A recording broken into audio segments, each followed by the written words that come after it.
ต้อนรับนักบุญมาร่วมสร้างทานบารมีตีสามตีสี่เปิดสถานีฟังตุลุงยองนักเทศเสียงทองชื่อเสียงดังก้องทั่วฟ้าธานีตัวจริงเสียงจริงวัดดอยน้อยแม่ตามเทวีต้อนรับญาติโยมที่มีจิตศรัทธามาร่วมสร้างบุญ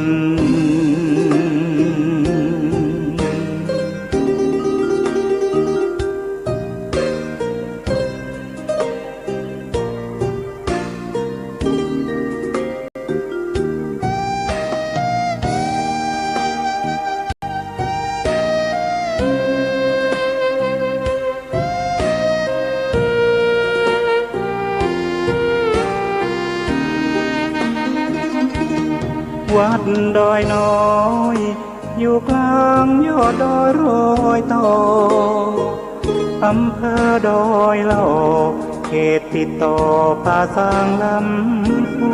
นเดินทางปลอดภัยจากเชียงใหม่หรือสายลำพูนยินดีต้อนรับนักบุญ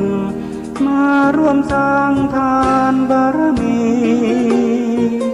ตีสามตีสี่เปิดสถานีฟังตุลุงยอง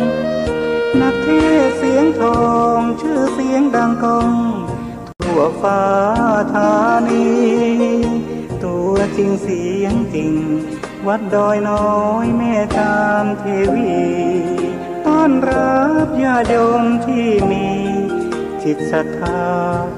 มาร่วมสร้างบุญ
วัดจะดี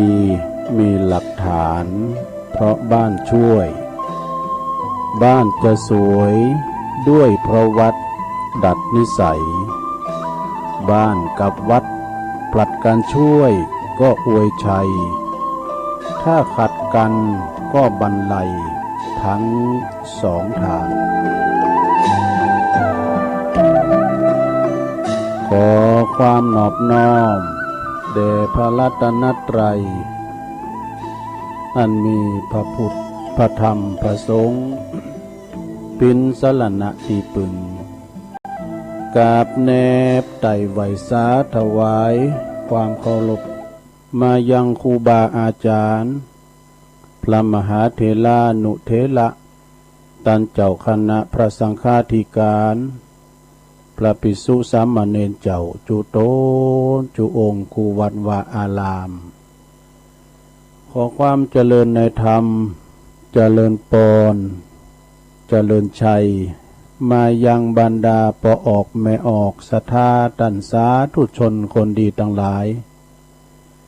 ที่ได้เปิดวิทยุฟังกันอยู่ตั้งบันตั้งจองตั้งหอตั้งเฮินอยู่ในเวลานี่เนาะ เวลาดีตีสามปลายมาสักน้อย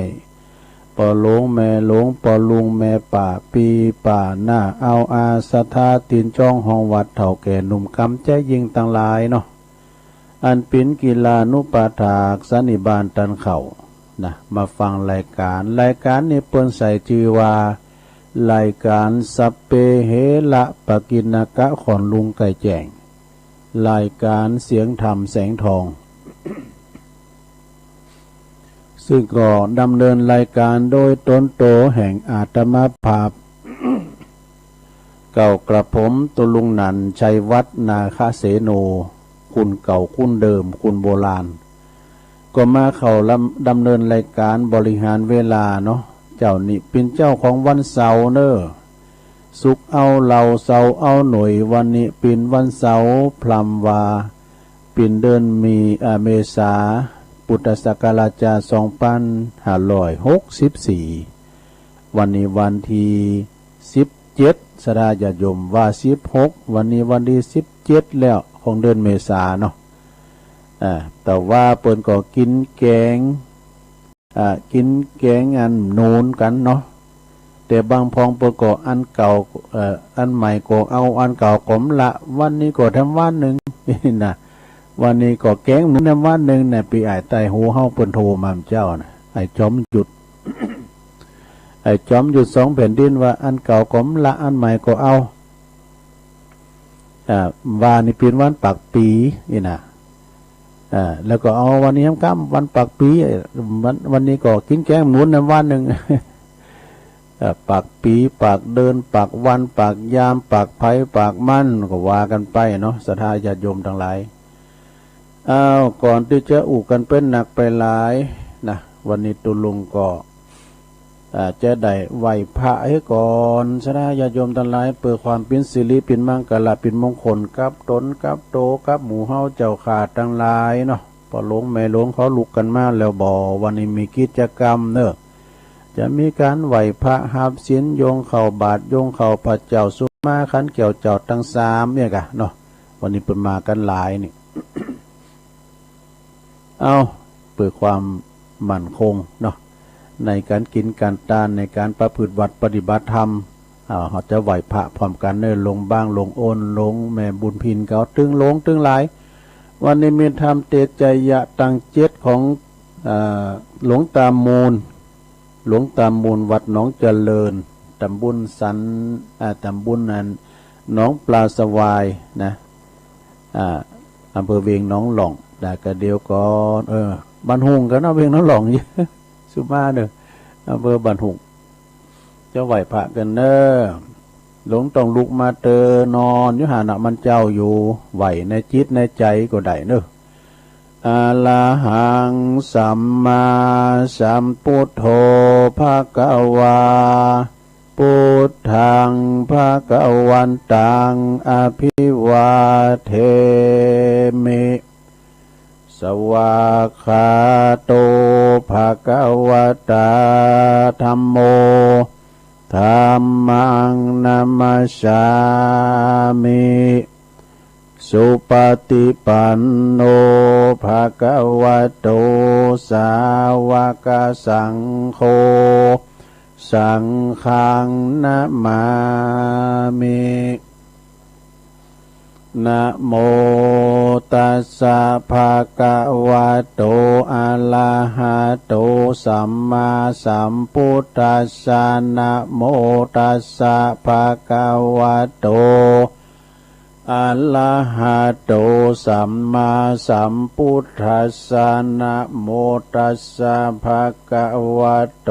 อะระหะโตสัมมาสัมพุทธัสสะอิติปิโสภะคะวะอะระหังสัมมาสัมพุทโธวิจาจารณะสัมปันโนสุกะโตโลกะวิโตอนุตตโลปุริสตัมมะสาลาธิสัทธาเทวะมนุสสานังพุทโธภะคะวะติสวากาโต ภะคะวะตาธัมโมสันติติโกอากาลิโกเอหิปัสสิโกโอปันนะยิโกปัจจัตตังเวทิตาโปวินโยหิติสุปฏิปันโนภะคะวะโตสาวกสังโฆอุจุปฏิปันโนภะคะวะโตสาวกสังโฆยายะปฏิปันโนภะคะวะโตสาวกสังโฆสามิจิปฏิปันโน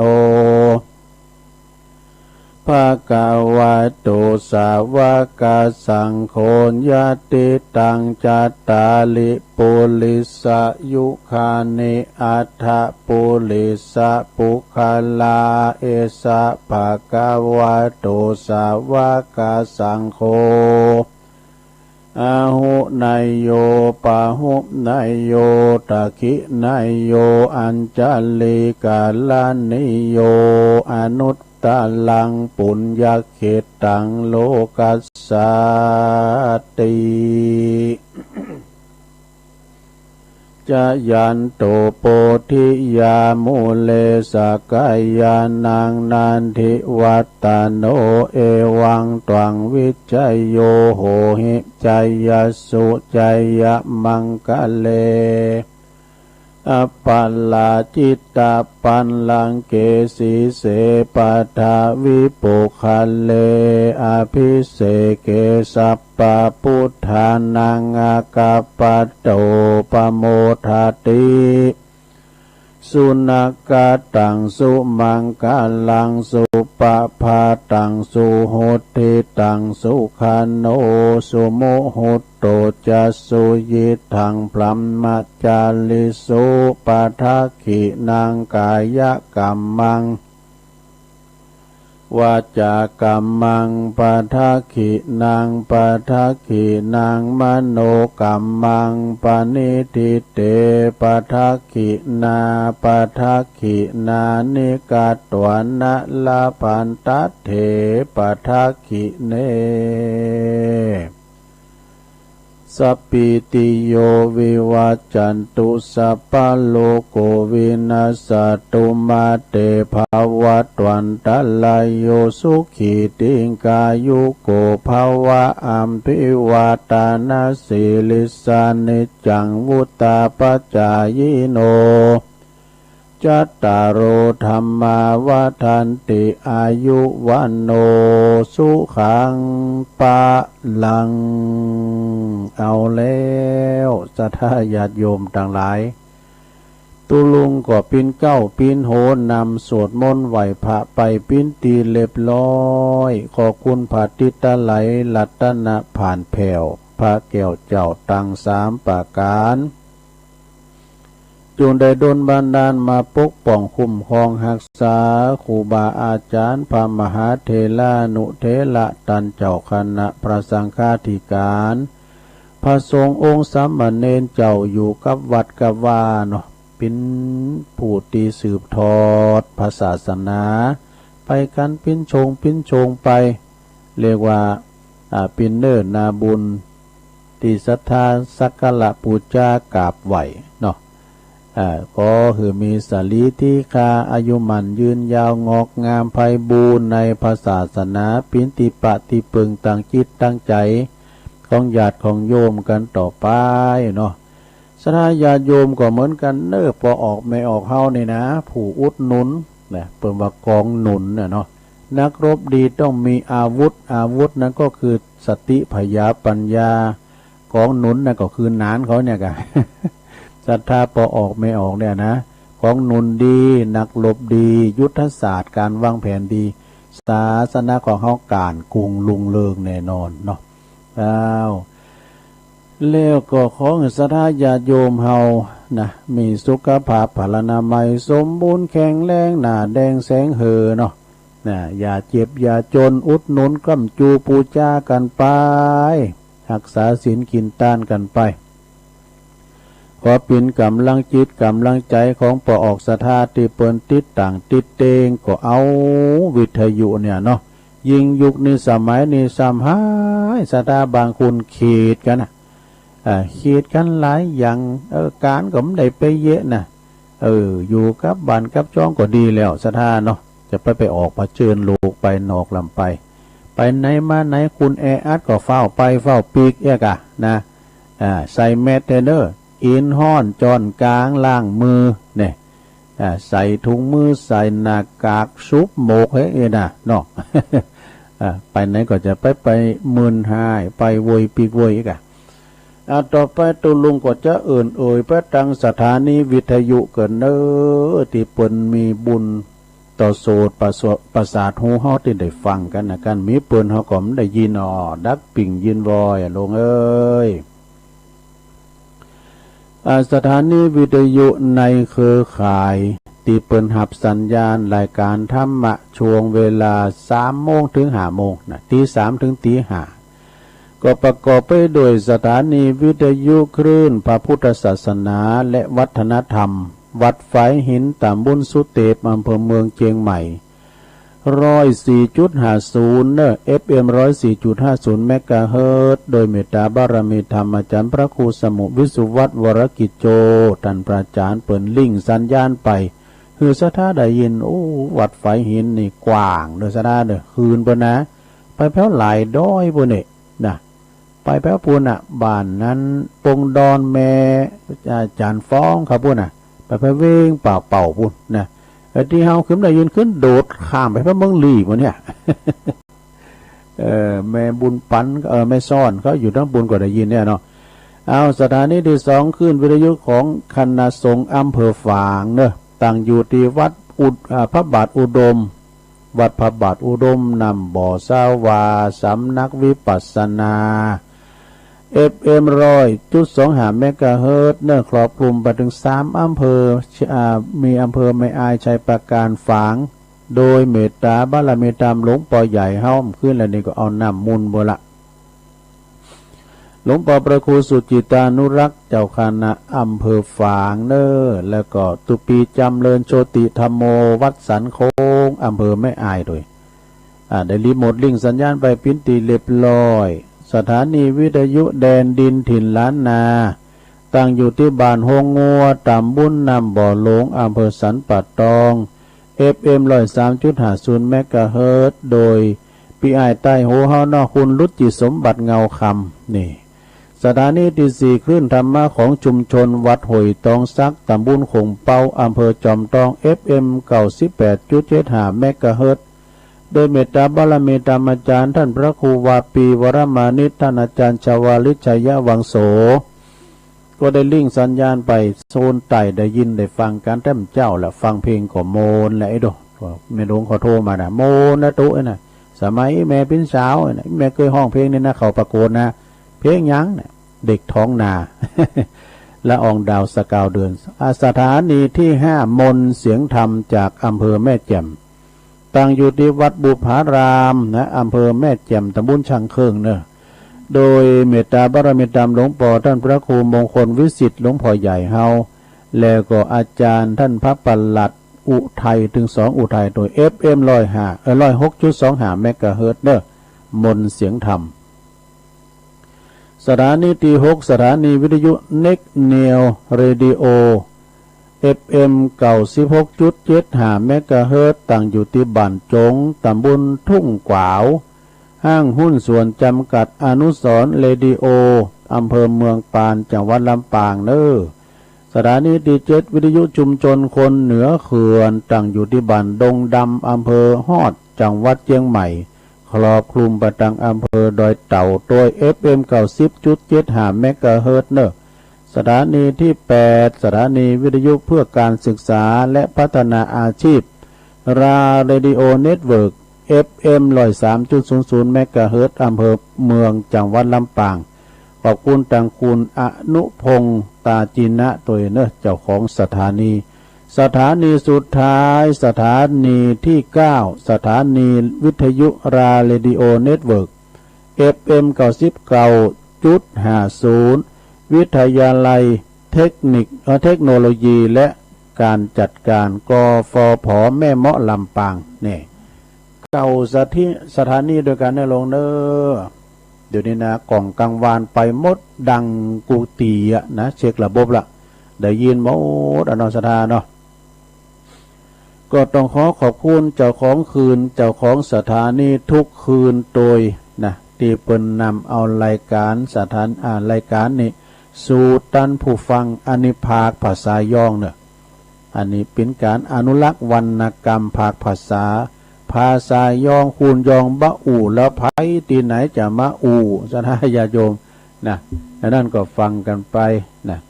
วันนี้ก็สถาญาโยมเขาก็จะมีกิจกรรมอย่างที่ว่านะอาจจะยกเอาวัดมาตีบานไปวัดก็บ้าไข่ใดบ่เดี๋ยวเนี่ยสถานวัดเนี่ยยินดีต้อนรับกะแต่ว่าเขาก็สนองนโยบายสังคมอยู่ในระยะละห่างเนอะจะคือก็อยู่ระหว่างจัดเก้าอี้ก็ไปอยู่ติดเจ้าห่างแห่งน้ำไป อยู่ห่างระยะพอสมควรจะไปแออัดเนอะอยู่ตีโลงนะลุมผ่านไปมาได้เพราะว่าเขาก็ตามรัฐบาลเนาะแล้วก็ตามหนแห่งโลกตังหมอเขาเพิ่นก็บ่หือจุกันสุมกัน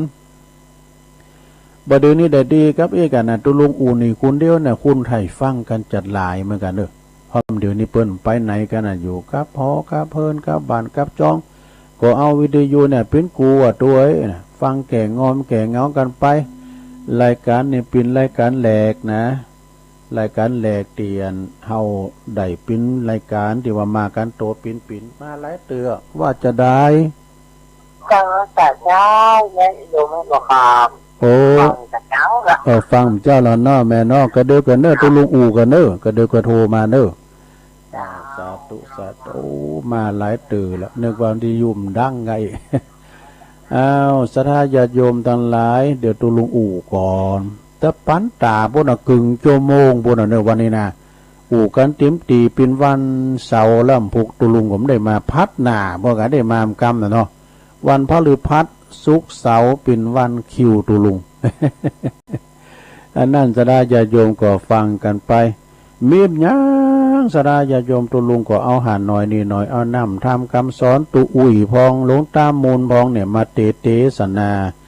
ศรัทธาญาติโยมได้ฟังกันแก่ง้อมแก่เงากันไปนะแล้ววันนี้จัดเป็นกิจกรรมพิเศษเนาะวัดเขาไปมันใดเขาก็เอาที่บ้านเนี่ยเป็นวัดนะ พอหลวงแม่หลวงเขาก็ไม่ได้ไปวัดแต่หึงจะไปก็ได้นะตัวมันลูกยากนางยากลูกหลานบ่หือไปก็ไปตกไปตามไปตาวเราไปจะหาพี่ชอบเอาตุบอกหาพี่ชอบอ่ะโอ้โธ่กดตุกนักเกเหมือนกันนี่เนาะตุก็แข้งเขาโหเขาก็ไม่เคยไวแล้วนะเป็นว่าไผ่ปึ่งไผ่บ่ได้อยู่เฮือนั่นเนาะตุลุงก็จะส่งกระแสเสียงนี่ไปกูหอกูเฮินเหมือนกับเฮาไปวัดไปว่านะเหมือนกับเฮาไปวัดไปว่ากันนะเนาะเอาวันทบทวนกรรมสวดกรรมโยมยังต่างๆการกรรมโยงเข่าบาดกรรมสังกรรมได้ว่าแต่หึงเอามือเลยนะเขาก็เอากันในกรรมหนึ่งนะแล้วก็สุดท้ายก็จะได้ว่าทำใจยะตังเจตในเป็นถ้ำไข่ๆก็ว่า เป็นถ้ำสังกะหะป้าปึกกลุ่มโห่ฮอเฮินบานจองฮอเฮินเฮาการเฮาสวดสวาธิยายตั้งสวดถึงวันนี่นะก็จักอยู่วัดวุฒิจำเริญเนาะอยู่ดีมีสุขกันต่อไปเพราะฉะนั้นก็ศรัทธาญาติโยม อดใจอดฐานละดาฟังไปเวลาตุลุงมันหลายซะนะเนาะเปิ้นก็ฟังกันหลายโดยเพราะว่าจะเป็นตั้งไปในไปนอครูบาอาจารย์เปิ้นก็ฟังกันศรัทธาญาติโยมเนี่ยฟังกันไปว่านี่บางพองก็สมปรารถนานะถูกหวยลอยแชร์กันไปก็ยินดีโดยแต่ผมจะว่าสนับสนุนได้ว่าไปลุ่มหลวงก็มันลำไปก็มันใดก็ดีเต้นี่เนาะหืมได้ออกได้ ก่อนตุลุงว่ามีใจหนุ่มใหญ่คนหนึ่งใจดีเต่ๆอันนี้นี่ถูกอ่ะหนุ่มใหญ่ใจดีเป็นเศรษฐีโดยฉับพลันถูกหวย12 ล้านญาติโยมนะแล้วก็ หนุ่มใหญ่คนนี้ก็ขึ้นใจกว้างไปไล่ใจนี่กับญาติว่าญาติต่างเมมว่าญาติต่างโตเก่าซึ่งมดไปหาล้านว่าดูโอ้ใจฟรีนะไปพี่นี่บอกโอ้เหลือจะตั้งแต่คือหาล้านเอาไปกินแม่ตาน่ะตัวไอ้วะดูอีนี่กันวันมันตกตุกได้ยางเนี่ยปวดเขาจะจุยมันนี่นะเนาะก็ไปไล่ใส่นี่ปีข้างนอกนะเสียงไปหาล้านก็กันไผถูกโอยลอยแซก็ทำบุญไปสถาอันนั้นมันเป็นของกินของต้านหอจัดแล้วปังหลังคือพอกล้าคุณต่างหลวงต่างหลายโทประเทศต่างไผมันถูกเฮาถูกเอาผมบุญกำแล้วกะเนาะบุญกำบุญจูลงเอ้ยเนาะเอาละเปิดบ่หือเป็นการเสียเวลาญาโยมต่างหลายตุลุงก็จะได้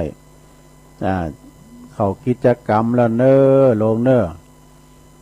ว่าใดก็ว่าโดยถ้าว่าใดก็ต้องว่าก็ได้เนาะตุลุงก็จะว่าหือฟังนะการสู่มาขันเกี่ยวเจ้าตั้งสามก็ดีการโยงเข่าบาทโยงเข่าประจำยังต่างๆก็เป็นมีกรรมของเปิ่นนะมีกรรมของเปิ่นทางนั่นจะนั่นก็อันนี้จะสู่มาขันเกี่ยวตั้งสามเกินเด้อจะเริ่มปิดตีแล้วลงไปลุกมาอยู่หนอนฟังอยู่ในเฮือนเด้อจะทำพิธีอันข้างแรกหรือว่ากิจกรรมแรกก่อนสู่มาขันเกี่ยวเจ้าตั้งสามเนาะนะมาเมปุตังกุณาสากาลันตังนะมาเมธรรมังมุเนลาจาเตสิตังนะมาเมสังฆังมุเนลาจาสาวกังอาจายโนปันเตอัมจังกัมมายาถาปะเลยาถามุลาเหยาถาอากุสะเลเยมายังพุทธธรรมสังฆาเตสุติระตันเนสุอาติเตวะปัจจุปันเนวะอวิวายติวะละโหวากายเยนะวาวาจายาวามานัสสวะปะมาตังวาอากาลวังวาอากาสิมหาติสวายาถาธรรมังปฏิกาโลมาเตสังโนปันเตปุตตติลัตตนัตยังอนุกัมปังอุปัตตยาอาจายังอาจายาโตปฏิกันหันตุสัพพังโตสังอายาติงสังวัลลิสามัณนปุณเนวังกาลิสามาสันจิจโตสังอาสันจิจโตสังสัพพังโตสังฆามันตุโนเจ้านี่เสียมขายดีลงเว้ยปัญญาอ่านก็กินน้ำอุ่นน้ำห่อนอันนี้ เอาละต่อไปก็จะได้สุมาเข่าพิขาหารหนึ่งชนะเจ้าน้องวิหารหนึ่งเนี่ยพอลำติบ พอลำทาพอลำทองก็เนาะลำจันด้วยเอาต่อไปก็จะสุมาเข่าพิขาหารหนึ่ง กุลามมาแล้วนะมาเมตุปาบุภาลาจาตาเนโอตานาภิกาหาลาตาเนสหปาลิวาลาตาเนวาลาตาคินายเยกายะตัวเลวาจิตัวเลมโนตัวเลสันจิจปะมาเตนะวะอสันจิจปะมาเตนะวะกายะกัมเมนะวะวาจิกัมเมนะวะมโนกัมเมนะวะอติตาโตสังปัจจุปันนโตสังสัพพังโตสังฆมันตุโนตุติยัมปิตาติยัมปินะมาเมทุปะบุภาลาจตาเน โอตานาภิกขาหาลาตาเนสหปาลิวาลาตาเนวาลาตาคินาเยกายะตัวเลวาจิตัวเลมโนตัวเลสันจิจัมปะมาเตนะวะอสันจิจัมปะมาเตนะวะ กายกรรมเมนะวาวาจิกรรมเมนะวามโนกรรมเมนะวาอาติตาโตสังปัจจุปันนะโตสังสัพพังโตสังฆมันตุโนจบไปทำแล้วลงเอ้ยศรัทธาหมู่เฮาเจ้าข้าทั้งหลายเลยปูจ้าเขาพระเจ้าเด้อโยงเขาพระเจ้าเด้อนี่นะปลามอื่นละอิมังโอตันนาปินดาตานังติลาตานานังสักกะจังเตมาปูเจมาตุติยมปิอิมังโอตันนาปินดาตานังติลาตานานังสักกะจังเตมาปูเจมาตาติยมปิอิมังโอตันนาปินดาตาปินดาตานังติลาตานานังสักกะจังเตมาปูเจมาติกาลตังหิตายาสุขายายาวันนิพพานายาสังวตานตุโนเอาโตเฮก็จะสลัมเหมือนกันกัมพูชานี่นะต่อไปจะได้โยงเข้าบาปุลามอื่นไปดังนอกป่องวิหารมองเราเคืองกับบดีนี่ปุลามทาเอาเลยช้าเขาตั้งรุ่มนะลามทาโอ้เสียงแข็งแล้วโยงเข้าบาทด้วยลามทาโยงเข้าบาทด้วยเอาหันเปิดนี่เปิดไขฟ้ากัดติกอยู่ด้วยไขฟ้าเขากล่องไอออกจุงแล้วเป็นไขมืดมันจะยินแล้วปวดจานปวดจะว่าสาธุโอกาสะโอตันนาปินติปาตังตานังนิปานาปัจจโยโหนตุโนนิจัง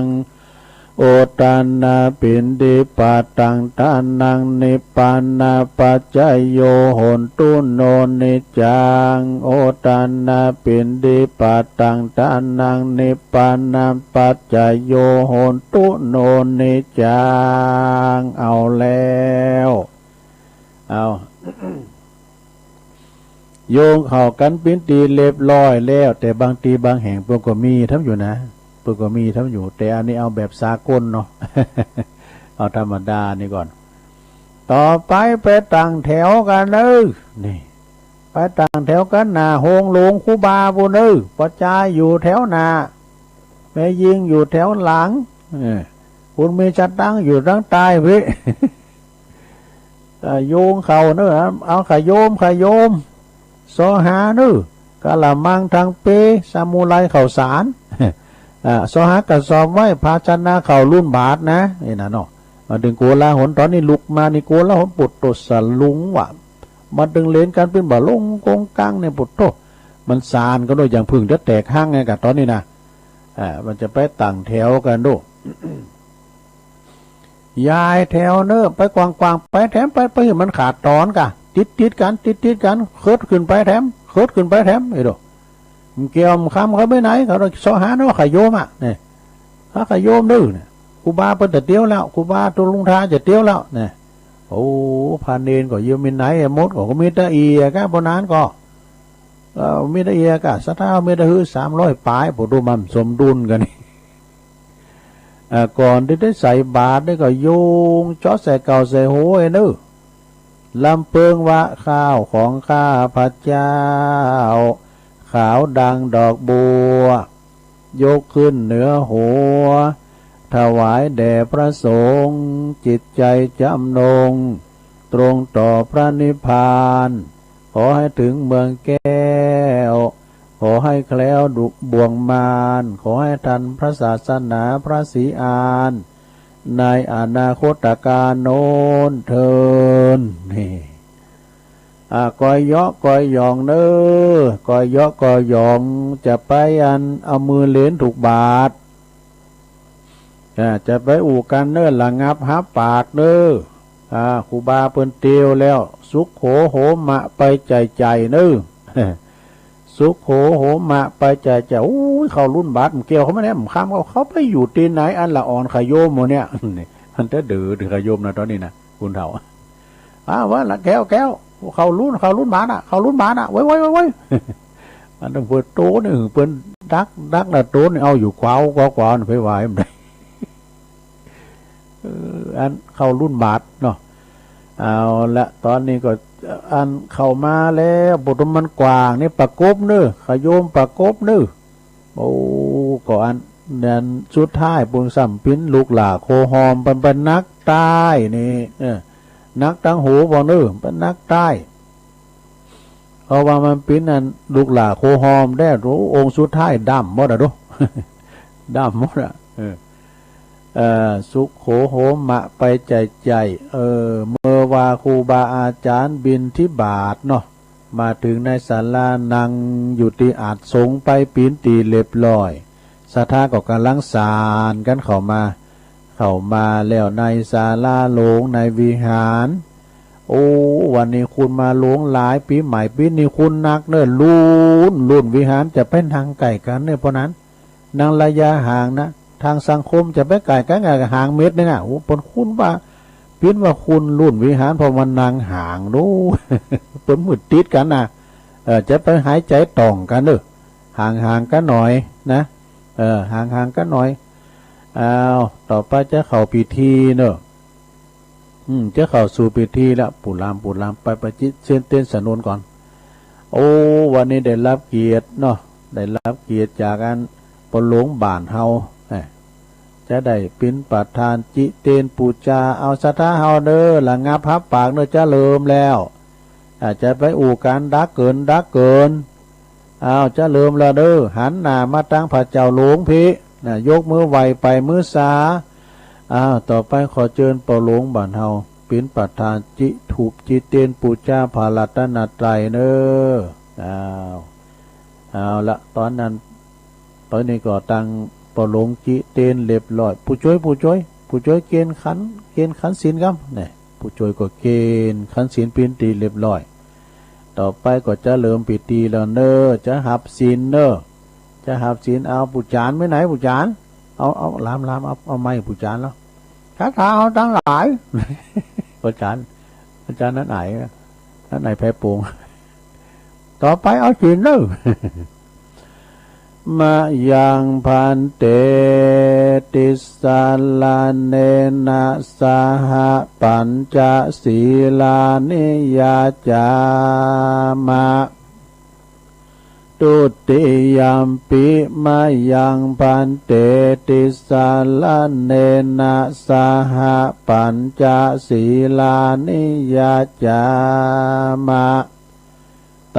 ติยัมปิมะยังพันเตติสาลาเนนะสหปัญจศีลานิยาจามะนะโมตัสสะภะคะวะโตอะระหะโตสัมมาสัมพุทธัสสะนะโมตัสสะภะคะวะโตอะระหะโตสัมมาสัมพุทธัสสะนะโมตัสสะภะคะวะโตอะระหะโตสัมมาสัมพุทธัสสะพุทธังสรณังคัจฉามิธัมมังสรณังคัจฉามิสังฆังสรณังคัจฉามิตุติยัมปิพุทธังสรณังคัจฉามิตุติยัมปิธัมมังสรณังคัจฉามิตุติยัมปิสังฆังสรณังคัจฉามิตติยัมปิพุทธังสรณังคัจฉามิตติยัมปิธัมมังสรณังคัจฉามิตติยัมปิสังฆังสรณังคัจฉามิติสรณะขมานังนิธิตัง ปานาติปาตาเวรมณีสิกขาปะทังสมาธิยามิอาทินนาทานาเวรมณีสิกขาปะทังสมาธิยามิกาเมสุมิจฉาจาราเวรมณีสิกขาปะทังสมาธิยามิมุสาวาทาเวรมณีสิกขาปะทังสมาธิยามิสุราเมรยะมัชฌัปมาตฐานาเวรมณีสิกขาปะทังสมาธิยามิอิมานิปัญจสิกขาปทานิสีเลนะสุขติงยันติสีเลนะโภคสัมปตาสีเลนะนิพุติงยันติตัสมาสีลังวิโสทะเยสาธุสาธุสาธุเอาละศรัทธาญาติโยมต่างหลายพอหลงไม่หลงเขาติ๋มได้ไปวัดไปว่าเก็บรักษาไว้ดีๆนะหลงได้ไปเสียมันหายเด้อหาขอมังกรละหาขอเอาไว้กับเนื้อกับโตเนาะวันนั้นตุลุงเตทำอย่างก็นะเพิ่นว่าดาบเทนกานั่นก็คือศีลห้าประตู6บ้านนั่นก็อายตนะตาหูจมูกลิ้นกายใจนี่เพิ่นว่านะจิตตะนากรนะจิตก็คือใจเฮานะกายญาณากรดาบคุ้มเถนกาก็คือศีลหารักษาไว้ดีๆนะลงไปเสียมันหายก่อนเพียงหยังศีลหนาตุลุงเสาหนาตุลุงตือมาปันแถมเนาะการหายผ่องก่อนเพียงหยังเด้ออันเตอก็จุลายละอ่อนแม่อุ้ยมีสตางค์ก็ขอได้หรออุ้ยมีสตางค์บ่เฮ้ยนะที่จริงก็มีอยู่นะจุมาอีกเป็นเล็กน้อยเพียงหยังนะมันจะเอาไปซื้อขนมกันนะก็การมีก็ปันมันพอง ลูกหลานเนาะอันนี้ก็เป็นการดีว่าเป็นกิจกรรมเนาะการไหวพระหับศีลจะได้ญาติโยมทั้งหลายก็เดียวก็จะเอากุลโลมทำแล้วกันเอากุลโลมแถมแล้วก็จะสัพเพสัตตาแถมดูเนาะแล้วก็จะมาเตดน้ำเตดทำฟังพระเดชหลงเวลาตุลุงปเลิกปเติมสั่งเนาะเวลามัน2 ชั่วโมงมันดูต่างนะเดี๋ยวจะเปิดสายปุ่นอ่ะจุมันครึ่งชั่วโมงปุ่นอ่ะเนาะเอาไว้กุลโลมก่อนนะลงเนอะนะกุลเขามันมีกุลหมดอย่างก็มีกุลเข่ามีกุลน้ำมีกุลดินมีกุลไฟมีกุลแดดมีกุลมันมีกุลหมดแดดก็มีกุลนะซักผ้าแห้งวันนี้แดดดีนะถ้าซักผ้าก็เป็นกุลแดดรู้ ยังไม่กุลทางนั้นแม่แต่แคบเนี่ยสตาหูจักแคบแคบหรือว่ารองเท้านะมันกุลใหญ่กุลโลงก็แล้วนั่นแม่นว่ามันจะอยู่เต็มติดดินกว่าตามเลยเนี่ยมันรองรับสรีระลางเขาทดลงไปตีที่ปืนฝ่าตีนนะสุมาเด้อถ้ามันมีแคบมีรองเท้าใส่แล้วโดเตลลองเราไปมันเกิดไปคุมเข่าเปิ้นเจ้าเห็นซุปแคบตัวลุงนี่ไปกันไปป่าลูกลางนี่เยาะก็เยาะก็ยองบ้านเจ็บตีนเนี่ยมันมีกุลนะต่อไปเอากุลโลมกันเนอะสานตุนกาเดปฏิตาลายลาตันนาผ่านแปวปรังแก้วเจ้าทั้ง3 ประการผู้ข้าขอยกมือ10 นิ้วขึ้นตั้งวางคิ้วไก่เกาเกษาข้าจะขออาลาตานายังกุลปิตา21 กุลมารดา12 กุลพระแม่โพธิ์ศพ39 กุลพระพุทธเจ้า56 กุลพระธรรมเจ้ามี38 กุลพระสังฆเจ้า14 กุลอาจารย์มี10 กุลกรรมฐานมี8 กุลไฟมี6 กุลลมมี7 กุลแม่นางธรณี21 กุลน้ำคงคา12 กุลอาคาลา33 กุลศีลห้ามี11กุลศีล8มี12กุลศีล10มี21กุลจตุปาริสุทธศีลมี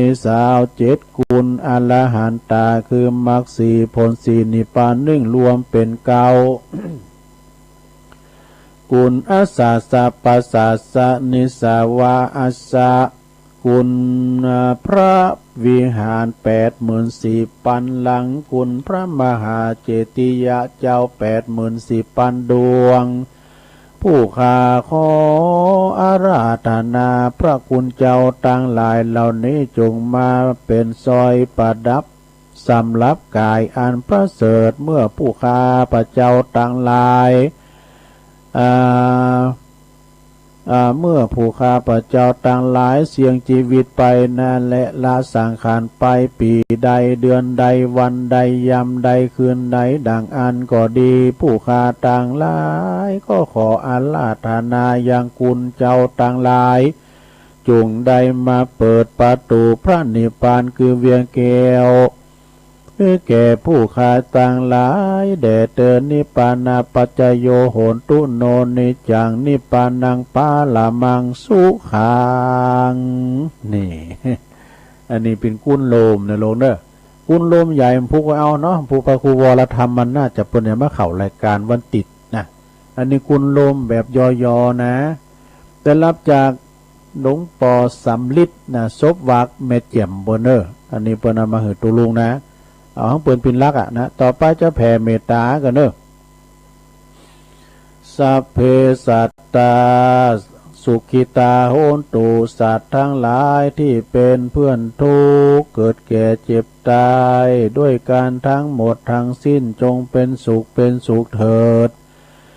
เวลาโหนตุจงเป็นสุขเถิดอย่าได้มีเวรแก่กันและกันเลยอภัยยาปัจจาโหนตุจงเป็นสุขเถิดอย่าได้มีความเบียดเบียนซึ่งกันและกันเลยอนิฆาโหนตุจงเป็นสุขเถิดอย่าได้มีความทุกข์กายทุกข์ใจเลยสุขีอัตตานังปริหะลันตุจงมีความสุขกายสุขใจรักษาตนให้พ้นจากทุกภัยทั้งหมดทั้งสิ้นเถิดขอให้สรรพสัตว์ทั้งหลายจงได้รับกุศลผลบุญให้ทุกท่วนหน้าตัวตนเทินอย่างกินจิกุศลังกัมมังกรรมใดที่เป็นกุศลอันใดอันหนึ่งที่ข้าพระเจ้าได้กระทำแล้วจงเป็นส่วนแด่ท่านผู้มีคุณทั้งหลายมีบิดามารดาเป็นต้นตลอดจนถึงสัตว์เหล่าอื่นซึ่งเป็นเพื่อนเกิดแก่เจ็บตายด้วยกันทั้งหมดทั้งสิ้นขอให้ท่านทั้งหลายจงได้รับส่วนบุญกุศลผลบุญที่ข้าพระเจ้าอุทิศถึงนี้เถิดข้าพระเจ้าขอตั้งสัจจะอธิษฐานขออานุภาพแห่งบุญกุศลที่ข้าพระเจ้าได้กระทำในครั้งนี้จงเป็นภลวะปัจจัยเป็นนิสัยตามส่งให้เกิดปัญญาญาณทั้งชาตินี้และชาติหน้าตลอดชาติอย่างยิ่งจนถึงความพ้นทุกข์คือพระนิพพานด้วยเถิดสาธุ จบไปลงเนอะอันนี้เป็นกรรมอันไหวคุณโลมนะตำรับตำราของตุลุงลิดซบวากเนอะเมแจ่มบนนะเปิดเอามามอเผื่อตุลุงเนี่ยนะก็ต้องขอกราบขอบคุณเด้อตุลุงสำลิดนะต่อไปเดี๋ยวเราจะได้สวดอเนมกรรมเด้อสวดพญานกยุงทองอุตเตอาเปนี่นะโมหัปปลิตนี่นะสตาเอ้ยแขวขาดปลอดภัย7 ปีกันนายพานแต่เยอะหยาบใดเอาตัวแม่มารอกันไหน แม่น้อยกัดนัดเปิ้นเราคือฟังนะมีประวัตินะสตา พญานกนกยุงทองเนี่ยเปิ้นลำเปิงคาถาเนี่ยนะลงเนอะเอาก็จะรุงสูตรไปเนี่ยก็ขอเขี่ยวขาดปลอดภัยห่างไกลจากโควิด เนาะอยู่ดีมีสุขนะลงเนอไปที่ไหนก็ดีนะเดินท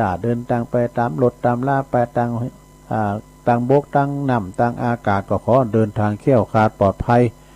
ทุกตารางกิโลเมตรของการเดินทาง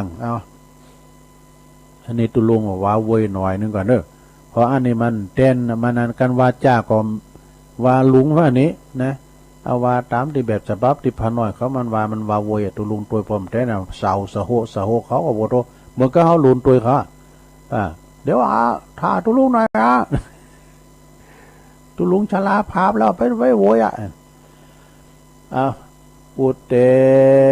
ตยัญจะคุมาเอกาลาจาหาลิสวันโนปาตาวิปาปาโสตังนัมมัสสามิหาลิสวันนังปาตาวิปาปาสังตายาสากุตาวิหาเลมุติวาสังเยปรัมมานาเวตากุสัพพะธรรมเมเตเมนาโมเตจามังปาลายันตุนามาตุพุทธานังนามาตุโพธิญาณโมวิมุตตานังนามโมวิมุตติยาอิมังโสปาลิตังกัตถวโมโลจาลติเอสนาอเปตยัญจะกุมมาเอกาลาจาลิสวันโนปาตาวิปาปาโสตังนามัสสามิหาลิสวันนังปาตาวิปาปาสังตายาสากุตาวิหาเลมูลติงเยปลัมมันนาเวตากุสัพพะธัมเมเตเมนาโมเตจามังปาลายันตุนามาตุพุทธานังนามาตุโพธิยา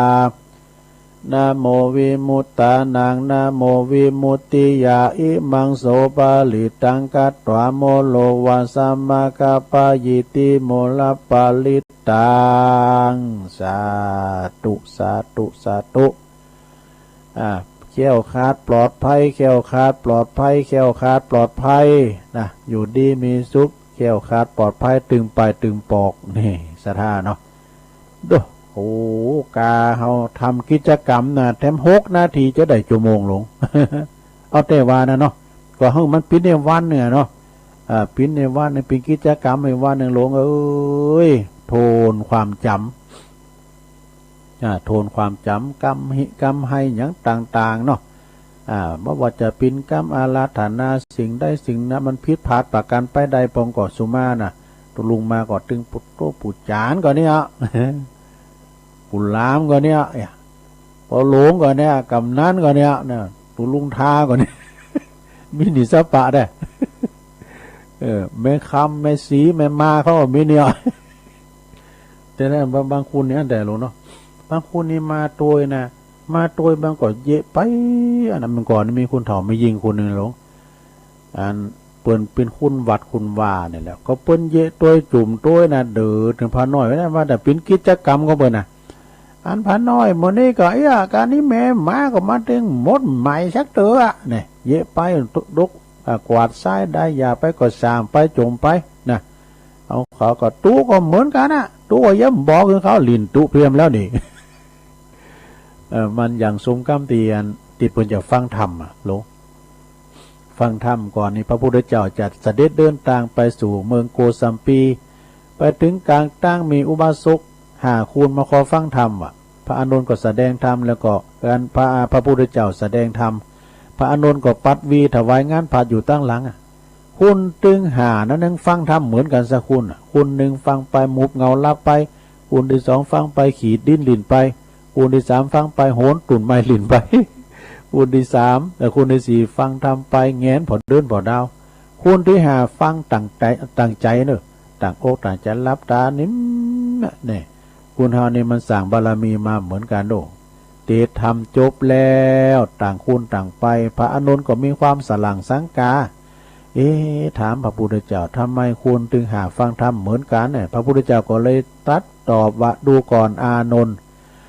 ปรากฏว่าคุณถึงหานั้นสั่งบารมีสั่งบุญมาเหมือนกัน เนี่ยคนที่หนึ่งฟังทำไปหมุบเงาลับไปกับอาจารย์แล้วปังหลังเคยเป็นโกเป็นงูคนที่สองขีดดิ้นหลินเคยเป็นขี่เดินอย่าคนที่สามโหนตุ่นไม้หลินเคยเป็นว่านนอนเคยเป็นวอกฟังเมื่อกำเจมฟังนะแต่โหนก็ไม้หลินไปอย่างไม่ลงนะกะว่าไปก็ลิเยะไปก็เดินไปก็สามไปได้เยอะบุญอ่ะได้อยู่เนาะได้ตอนนี้ได้ลกถอนยาก้าวกวาดวัดกวาดว่ากันกำสมกำสามเนี่ยก็เต็ดไป3 คะแนนเนาะแล้วคุณเนี่ยก็ฟังอย่างเงี้ยพอเดินพอดาวนะเป็นหมอโหราศาสตร์คุณที่5เนี่ยซะนะเหมือนเฮาต่างหลายไม่หลวงเขาเนี่ยกาเหมือนกับคุณที่5เมื่อได้ฟังทำไปนิ่มหลวงก็รับไปเนอะได้ตื่นนึง ฟังไปรับไปก็ว่ากันนะเนาะหลวงเนาะเอาละซะนะว่าไปก่อนนักไปตุลุงเจ้าว่าทำกันเนอใจยะตังเจ็ดเป็นธรรมมงคลเนอสถานเนอจะทำตานหาพี่ตายอย่างนี้แหละแต่ว่าเขาตานไหนนะก็ได้รับความอนุเคราะห์จากหลวงตามูลตั้งเมื่อ18 พฤษภาคม 62เป็นตานเหตุลุงนะวัดหนองเจริญบ้านหงปุ่นนะหลวงตามูลในฟังทุกพ่อก็ฟังทั้งวันโต๊ะโทหบัตตานเฮ้ยเนี่ยเป็นแข็งแรงนะหลวงตามูลเนี่ยเวลาวัดมอนฤาษีเป็นเข่าปริวาสเป็นมาเข่าปริวาสนะหอมกำหาปั้นกันแล้วตุลุงย้ำได้หอมสักตัวหอมกำหาปั้นกำ8 ปั้นหลวงตามูลเนี่ยเป็นมีเงินแล้วสักวันก็จะไปขอยืมสักปั้นก่อนปินท่ามันมงคลในหลวงลองฟังไปก็ขอขอบคุณตังแม่เพนปอซักแม่เพนขาวเตี้ยเปิ้นอยู่บ้านตาจ้างโดยตาจ้างเวงน้องหล่องก่อตานนำตานทำนี่ไปหอถึงตึงตันจิตตะดวงวิญญาณของป้าอุ้ยน้อยปันแม่อุ้ยเงินเนาะจีนาอิที่ลงรับดับขันไปสู่ปาราโลกไปหนาแล้วก็นายอเนกชัยกาวินตันไปหาปอสอนชัยกาวินโตอีกนอนแล้วก็ตั้งศรัทธาญาติโยมทั้งหลายปิ้นเจ้าภาพรวมกันเด้อศรัทธาเด้อวังอันจะเตดไปกดดังเต้นได้พี่ฮะว่าไปเนาะตามแบบฉบับพระจานมาเนี่ยพระจานมารัตนากรรมวันนี้บูจานอะไรฮะเอาบูจานอะไรเอานั้นสนนะนั้นสนด้วยหรอที่นั้นสนนี่ก็ซิดเก่าด้วยหน่อยนะปิ้นจานอยู่วัดพระธาตุโดยหล่อเนี่ยต่อไปหมู่เฮาทั้งหลายฟังธรรมเด้อนิปานังเยนากาลังลัมมังเยนากาสายังปันดิโตตังโนมากังอุติสิตุงธรรมามุตตมังปัจจังอารัธนังกาโลมานั้นสนนี่เป็นผู้ช่วยเก่าดูปดกเสียนผู้ช่วยก็ย่ำเขี้ยวตั้งวัดปนยับปิ้นจานเนี่ยดูเอาฟังธรรมในโลกเนอะฟังไปรับไปก็ว่ากันเนาะ ทำใจยะตังเจ็ดนะป้อยาวทำมงคลเนอะนะโมตัสสะภะคะวะโตอะระหะโตสัมมาสัมพุทธัสสะพุทโธสันติมาโตธัมโมสันติมาโตสังโฆสันติมาโตพุทธานุสันติธัมมานุสันติสังฆานุสันติทุกขสัพพะทุกขาสัพพะพยาสัพพะโลกาสัพพะอันตลาวินาสันตุพุทธวจจาบาลีอานาบทนี้กันว่าปุกกะละผู้ใดได้จำเลินสั่งว่าสวดที่ยายก็ดีก็จักปาใดพ้นจากสัพพะทุกโศกโลกภัยอุนตานลายต่างหลายต่างเป็นต้นว่ามีความโศกเศร้ามองใจอยู่บ่ม่วนกินบ่หวานเป็นเคราะห์เป็นภัยก็จักหายไปเสียงโดยเตจะอานุภาพแห่งติปามนอันนี้จะแลสัทธาเขสุเขนัลลัตลักขันตุพุทธสันติปาลาตุวัง บทบาทกาถาบทนี้กันว่าปุกกันละผู้ใดได้จำเริญและสังว่าสวัสดิยายจุวันก็จักได้อยู่วุฒิจำเริญก็จักได้รับความคมขางรักษาของว่าพระพุทธเจ้าจะเลติกายุโกตุยหังหนตุสัพพะโลกาวินาสันตุกาถาบาลีธรรมพระพุทธเจ้าบทนี้กันว่า ปุกกาลับยิ่งใจผู้ใดได้จำเริญสวัสดิยายภาวนาทุกคำเจ้าก็จักได้พ้นเสียจากยังพยาธิโลกาสัพพะอุปาทวะอันเป็นตั้งหลายตั้งมวลก็จักลำงับกับหายไปเสียงจะแลเตอันตลายโย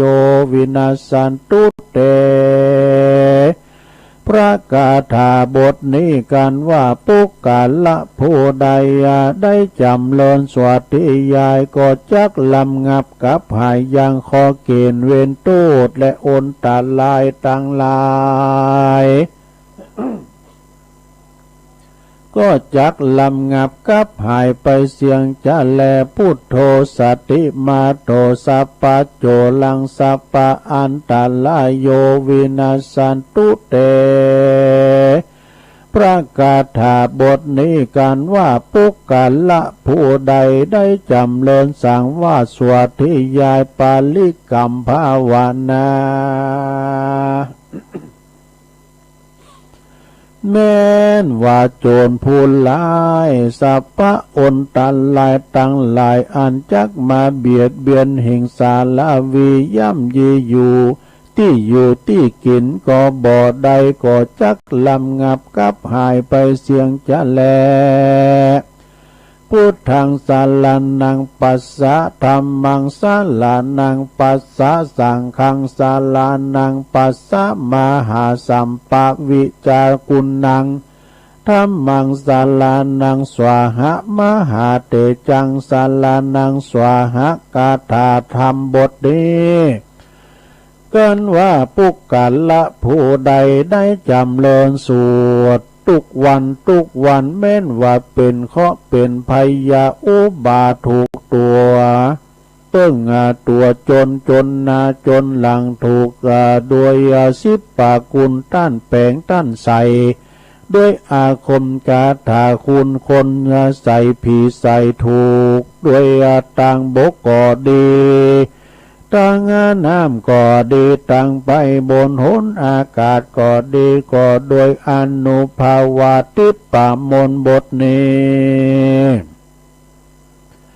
ก็จักลำงับปัดเคาะยาปัดเคาะปัดภัยยาสานเนียจังลายหือหายไปเสียงจะแลอมสิทธิใจยังสัพพจันตุสุนัขาตังสุมังคันลังสุเขนะจะมหาใจยังพระวันตุเตสัปปตากถาธรรมบทนี้กันว่าปุกกาละผู้ใดได้จำเริญสวัสดิกถาภาวนาไว้ตุกคำเจ้าก็จักได้จำเริญไปโดยโภคะเขาของสัมปติเขาเปลือกเขาสารจ้างม้างัวควายเมลาภาษาการมีความสุขกายสุขใจตึงไปในและไปนอกไปโดยปีไปโดยเดือนไปโดยยามหิมากาคืนตามอาตาภาวะแห่งตนไปเสียงจิรักการยาวนานนั้นนักและใจยสัพปะสัตถุสวาหันตะเลมาลาปังมัมภากิยังยัตวาสัพปุณนาจานุโลใจยสิทธิกัมมังธรรมสะมะสวาหะทุกขปตาจานิทุกขาพยัปปตาจานิโสกากัปปตาจานิกาโสจานิโสกาโหนตุสัพเพนิโน กถาธรรมบทนี้ปุกกะละยิ่งใจกะฮัดและก่อนนักบวชผู้ใดได้จำเริญทุกคำเจ้าถึงวันก็จักมียศถาบรรดาศักดิ์มียศสัพพลิวานะเป็นอันมากนักจะเล่นนากันก็อามจักมีเขาของเงินคำมากนักและบ่อยาจะแลสัพพพุทธานุภาเวนะพุทธเตเจเตสัพพธรรมานุภาเวนะธรรมเตเจสัพพสังฆานุภาเวนะสังฆเตเจด้วยเตจะอนุภาพพระติตาไหลลัตนาแห่งพระแก้วเจ้าทั้งสามประการปุกกะละผู้ใดอย่างเชื่อเลื่อมใสเคารพคบยำกราบไหวนบน้อมไหวสักการะปูจาทุกคำทุกเจ้าบ่ฮือขาดก็จักติดตามเข็มคมขางรักษาอย่างปุกกะละผู้นั้นบ่เหือตกถอยจ้าแม่นว่าใดไปกราบใดไปขายลายล่องขึ้นต้องเตียวไตตังเหนือตังไตก็จักใดเป็นก็จักปานอุดมโสมฝ่ายอ่างจูเยื่องจูภาการจันแลบทเตาแต่นั้นแม่นว่าอยู่บ่วุฒิจำเริญบ่สวัสดีฮิบ่มากะบ่คืนจัตตาอายุปีอายุเดือนอายุวันจัตตาขาดเลี้ยงงัวก็มาตายเลี้ยงควายก็บ่แพ้บ่กืนมีโลกมาเบียดเบียนบ่ขาดอยู่ก็บ่มีความสุขกันถูกโตตันตากรรมโป้ปลูกบ่ฟักบ่แฟงบ่แต่งบ่เตาทำไร่ใส่นาก็บ่มีลูกบ่มีหน่วยบ่มีผลมีก็เหตุว่าจัตตาเฮามันปุดมันขาด จักมีพยาธิมาเบียดเบียนข้ามลาวีข้ามขาลาวีอยู่บ่ขาดดังอาละเหือรีบปูจาเอาเสียยังทำอันมีชื่อว่าใจยาตังเจตมาเตเตสานาแล้วปูจาโดยอาภาลนาตานวัตุปุอนานาต่างๆได้อาลาตานาเจ้าภิกขุตนมีศีลใสสะอาดมาติสานาธรรมอันมีชื่อว่าใจยาตังเจตก็เตี้ยงว่าจักงามปูนจากยังสัพพะภัยยะกังวลอนตาลายต่างหลายต่างมวลจักอยู่สวัสดีวุฒิจำเริญโดยมีอายุมั่นยืนยาวต่อเต้าภาวยาวจีวังบ่อยาจะแลนาแม่นว่าปุกกะละผู้ใด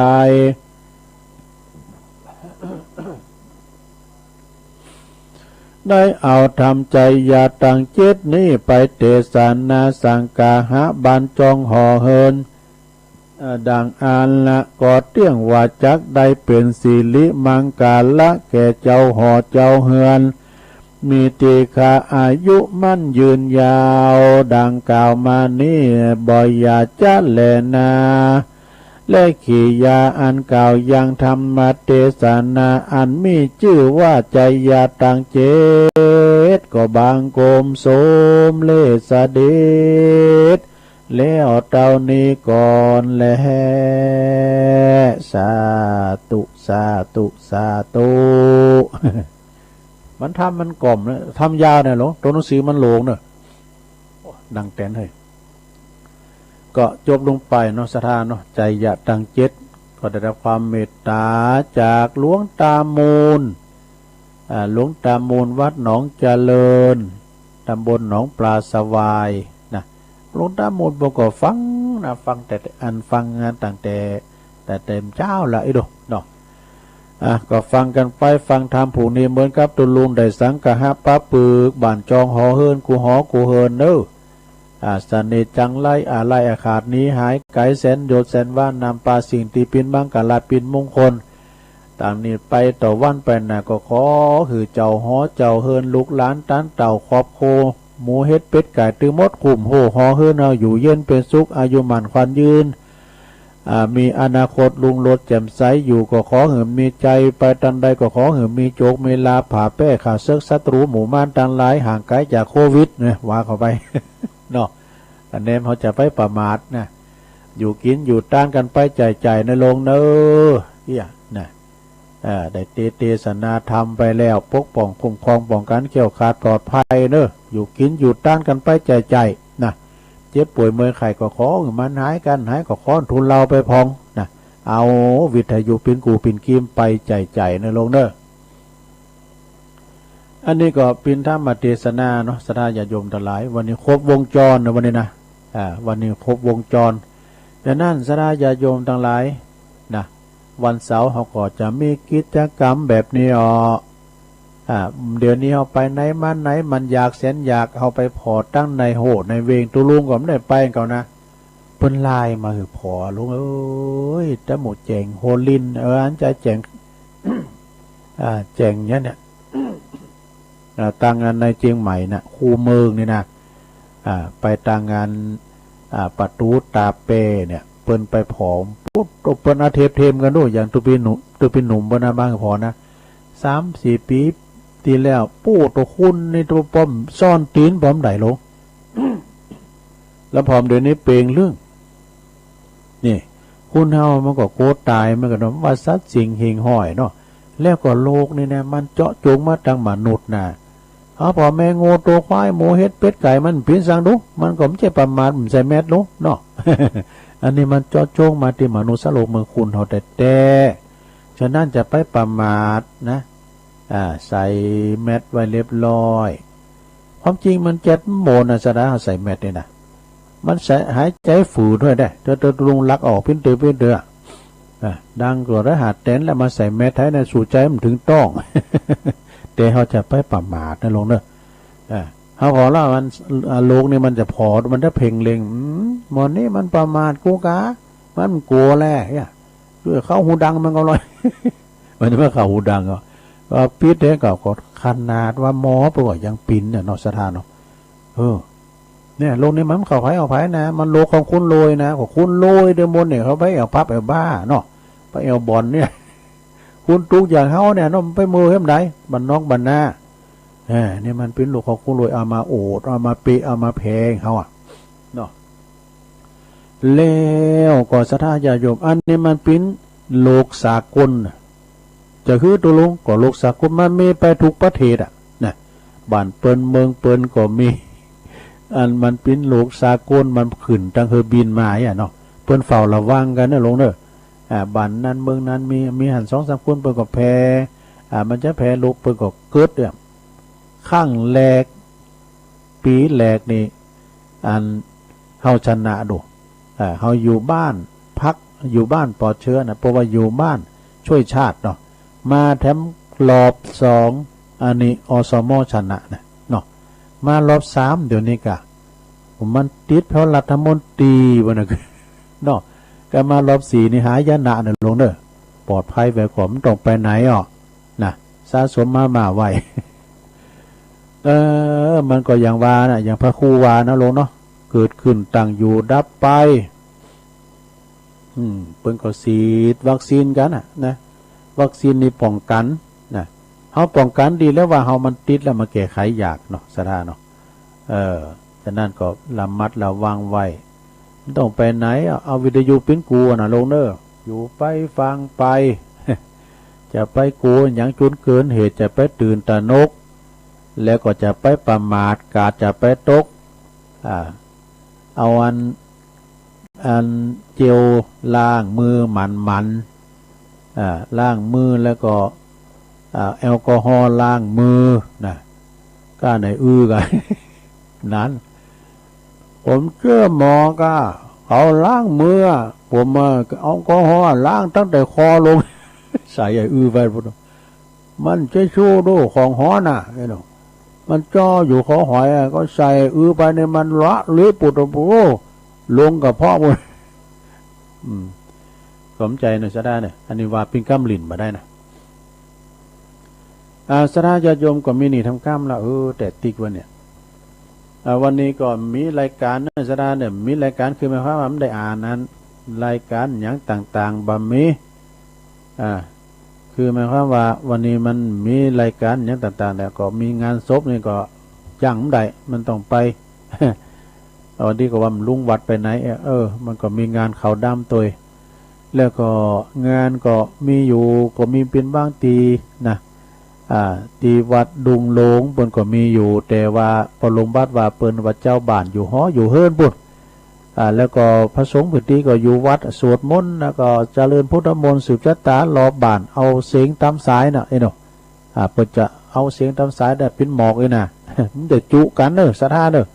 เอามันได้จุกันน่ะนะการพระจะมาหอมกันสูตรกันเตะก็เอามาหอมแล้วก็ปิกเอกก็ทำกันไปมันได้ตั้งใจไปแล้วเนาะครูบาวัดพระบาทอุดมมันก็มันพื้นที่สีแดงหลวงพ่อไปเด้อไว้ปิ้นอย่างเนาะระยะต่างคนนี้ปรากฏตั้งใจจะมานะโอ้แม่คำแม่สีแม่นะเขาเปิดก็เกมนำมุนถ้าเกิดเป็นมุนนำปิ้นอย่างแหละมันขึ้นแล้วนี่ก็ได้แล้วเนาะแล้ววัดน้องกิดีก็วันนี้เนอะศรัทธาญาติโยมทั้งหลายแต่เป็นจัดภายในวะนะที่แรกก็ว่าจะไปช่วยตุปีพระปัลลัดศิวนัทเมธีปโชโตปนโทมาบอกแต่ก็พื้นที่สีแดงนะเอาคู่มาโหแบบไหนแล้วก็ทำจากซุปจับงานศพขาวดำตีบันโดยน้อยนี่ตัววันนี้ก็จะได้จูงศพอยู่ก็เลยไปบ้านใดแม่บุญน้องกิดีบอกเงินตุปีนัดไปเนอะบอกตุปีนัดโดยบรรทุจัดภายในนะบอกความจริงนี่น้องกิดีนี่คุณหลายนะคนจัดสะเก่าดำหัวกันบทโตปินติมนติงานและตามกูปีนะทรงน้ำอนุสาวรีย์ของครูบาปอปิงโพธิโกอาบน้ำถาดกันเนี่ยกะเอาอันนี้มาว่าทำกรรมหนึ่งก่อนสดาญาติโยมความดีนะความดีไม่มีขายถ้าใครอยากได้ต้องทำเองเนี่ยเปิ่นว่าการทำความดีเปิดความดีนะแม่เนี่ยก็ตัวลุงติ๊กว่านะมันมีหลายติ๊กนะก็คือหมายว่าการทำความดีเป็นสิ่งที่มีคุณค่ากับจิตใจของคุณเฮาหนักเนอะเพราะว่าจะเป็นความดีจากหยังต่างๆนะเวลาเฮาทำวันเวลาจะผ่านไปเฮาทำไว้แล้วนะเวลาผ่านไปเหิงเบิ่นนานสิ่งที่เฮาทำเฮาทำเนี่ยจะหมดไปแต่ก็มีความรู้สึกดีๆเมื่อมันยังคงอยู่นะเวลาเมื่อใดเฮาคิดเมื่อใดคิดยามมื้อฮอดกินต้านเมื่อเฮาก็ได้ไปทำบุญกับเปิ้นดูนะคิดมันก็อิ่มอกอิ่มใจแล้วหลวงเอ้ยคือยามมื้อฮอดเฮาไปธรรมสัญจรเนาะไปเมืองฝางพวกนั้นนะบ่ทราบว่าคุณโลกคุณหลายได้เฮาก็ประทับใจโมนอกโมนใจนี่สุขใจเมื่อสุขใจเมื่ออ่านถ้าว่าเฮาคิดเมื่อใดก็สุขใจเมื่ออ่านอดที่จะยิ้มอยู่ในใจแต่การทำความดีบางครั้งมันก็จะมีปัญหาและมีอุปสรรคของตาเฮาต้องมีปัญญาทำใจเข้าใจถึงหยังจะเกิดขึ้นเฮาก็ทำเพื่อหือประโยชน์เพื่อหือดีในใจเพื่อความดีในใจแล้วก็เพื่อความบริสุทธิ์ใจจะปิ้นพลังในการทำคุณงามความดีบ่ใจว่าจะมุ่งหวังผลประโยชน์หรือว่าสิ่งตอบแทนยกย่องสรรเสริญหรือเปิ้นยกย่องสรรเสริญก็พอจะน้ำปลาหรือมีความสุขถ้าบ่มีความตั้งใจนะสถานเนาะไม่ใช่ว่าทำดีเอาหน่านะทำดีโดยจิตโดยใจแล้วก็ขอให้ตานทั้งหลายเจอในคุณงามความดีมั่นคงในความดีลงแม้จะมีอุปสรรคอย่างต่างๆเนาะเขาก็มันสะสมความดีไว้หือนักความดีนั้นมีผลไปถึงอนาคตต่างหนาวนะเมื่อว่าถึงสุดท้ายของชีวิตความดีก็จะเป็นเหมือนมรดกหือลูกหือหลานนะเป็นแบบอย่างเป็นอนุสรณ์เป็นตีระลึกหือลูกหือหลานได้พอได้ก้อยและเป็นตีปึงตีสำคัญของชีวิตเมื่อเฮาลุ่มหายแต่จากไปแล้วคุณงามความดีบุญกุศลอันนี้ก็จะติดอยู่ติดจิตตาดวงวิญญาณของเฮาไปอย่างแน่นอนนะอย่าไปเจอว่าอย่าเอา จือชาติศาสนามาปิ้นเคืองขวางกันเนี่ยการทำความดีซึ่งกันต่อกันนะทุกชาติทุกศาสนาสามารถทำสามารถทำคุณงามความดีรวมกันได้อย่าเอาฐานะนะฐานะบุตรฐานะเปิ้นโลยเนี่ยคุณทุกก็ทำตัวได้เนี่ยจะไปเอาฐานะหน้าตีความลำโลยความยากจนหน้าตานะมาปิ้นเคืองแบ่งชั้นวันนะปิ้นเคืองชนปิ้นเคืองขวางกันในการทำคุณงามความดีต่อกันเมื่อมีโอกาสก็รีบทำเลยนะ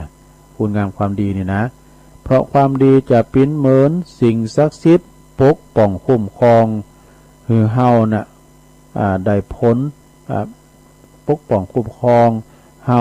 โดยผลและอำนาจของความดีนั่นเองจบสดาญาติโยมจบละนี่ก็ติ๊กไว้เนาะความจริงมีนี่ทำหนาเนี่ยก็จะว่าไปกว่าจะยาวกันอันนี้ซ้ำยาวเนี่ยความดีเพื่อความดีเนี่ยนะเพื่อความดีเพื่อความดีเอาก่อนก็เอาเนาะการทำดีเพื่อความดีนั้นมีน้อยทำนิดหน่อยก็อ้วกอวดคนทั้งหลายว่าตนเองทำแต่ดีมีมากมายเที่ยววุ่นวายว่าคนอื่นไม่ทำดีเนี่ยอันนี้เป็นว่าทำดีเอาหนาดอก การทำดีเพื่อความดีนั้นมีค่าไม่เอาหน้าหลงดีมีแต่ให้ทำแล้วสุขมีคุณค่าอยู่ในใจทำเพื่อให้ไม่หลงติดจิตสบายนี่เป็นว่านะคนดีทำดีได้ง่ายกว่าทำชั่วนะทำชั่วยากนะคนดีเนี่ยทำชั่วยากทำชั่วมันขึ้นนะแต่ว่าคนชั่วทำดีไม่ขึ้นนะคนชั่วทำชั่วได้ง่ายแต่ทำดีได้ยากแล้วก็คุณบางคุณทำชั่วก็ง่ายทำดีก็ง่ายเนี่ยคุณบางคุณทำดีก็ยากทำชั่วก็ยากเพราะว่าคนอะไรแปลกคนงงเนี่ยก็งงกันเนาะคุณที่มันเกยซะนะมันเคยทำบดีมันก็ได้ง่ายแต่มันทำดีมันก็ได้ยากนะทำดีได้ดีทำโชว์ได้โชว์ ขอบคุณเนอะกับศรัทธาญาติโยมที่เพิ่นฟังกันเนาะเพราะว่าจะปิ้นปอหลงกับนั่นเราจะลำดับกับนั่นนะหูจักโมดแหละเพราะว่าจะปิ้นปอกับนั่นวิวัฒน์ปัญโยยอดน้องหล่องก็ดีปอกับนั่นสาธิตปอกับนั่นใหญ่ศรีกุลณบันอันตำบุญวังผางเนี่ยปอกับนั่นสับปัญญานี่ตัวตำบุญโดยหล่อนี่นะ2ตำบุญกันเนอะตำไปในมี2ตำบุญนะเขต1เขต2ดอกปอกับนั้นบุญทรัพย์ปัญญาเนี่ยปอกับนั้นบรรเลงยายองในบุญเหล่ายาวบุญเนาะปอกับนั้นเทวินจอมพันนี่อยู่ตำบุญนำดิบเนาะสุรันจุ้มเขียวบทโตปีไอใต้หัวเนาะนี่นะ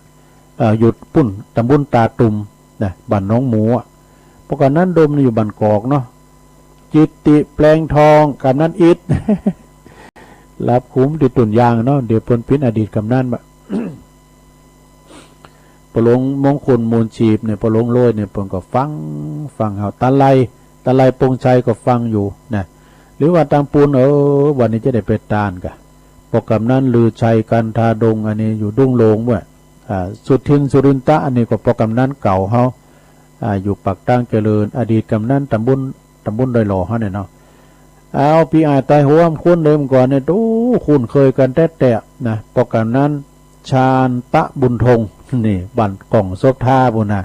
ไม่ได้ปะกันมือเนาะนะตั้งพวงยานะ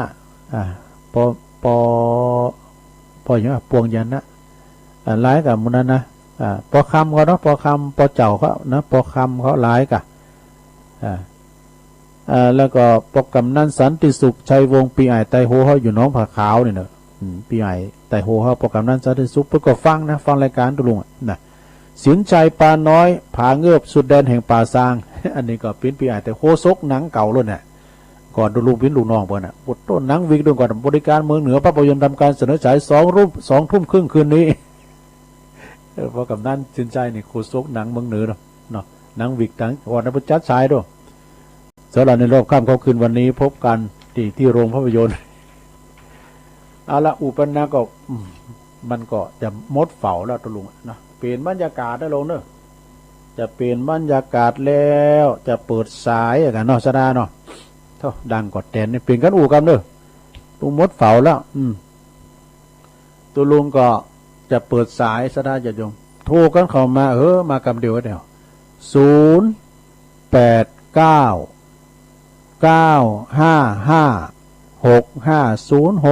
08995560506นี่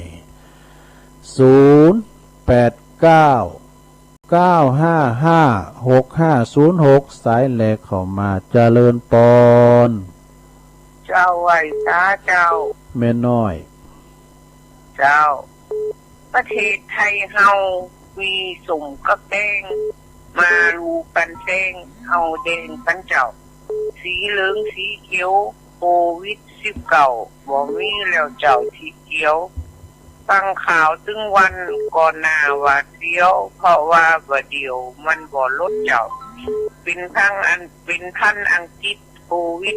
19มันบ่เว้นเจ้าคนใดว่าฝรั่งอินเดียคนไทยมันบ่เว้นไผเดินนายเจ้าค่ะมันมีเทมจือคือโคโรนาวันเฮาห้องว่าลกหาคันนั่งจักไปตังใดเอาผ้าปิดดังเป็นหงผูฟังอยู่บ้านเจ้ารถเจอเปิดจาดพี่น้องหนุ่มเฒ่าอยู่บ้านกันเจ้าฟังคุณลุงยองฟังคุณลุงยองเจ้ากำยองวันละกำนะเจ้ากำวันลูนะเจ้าลูกกันนี่นะเจ้าภาษาไทยแปลว่าแย่งกันนะเจ้าไว้ตาเจ้าสาธุลูน่ะแปลว่าแย่งกันเจริญปอน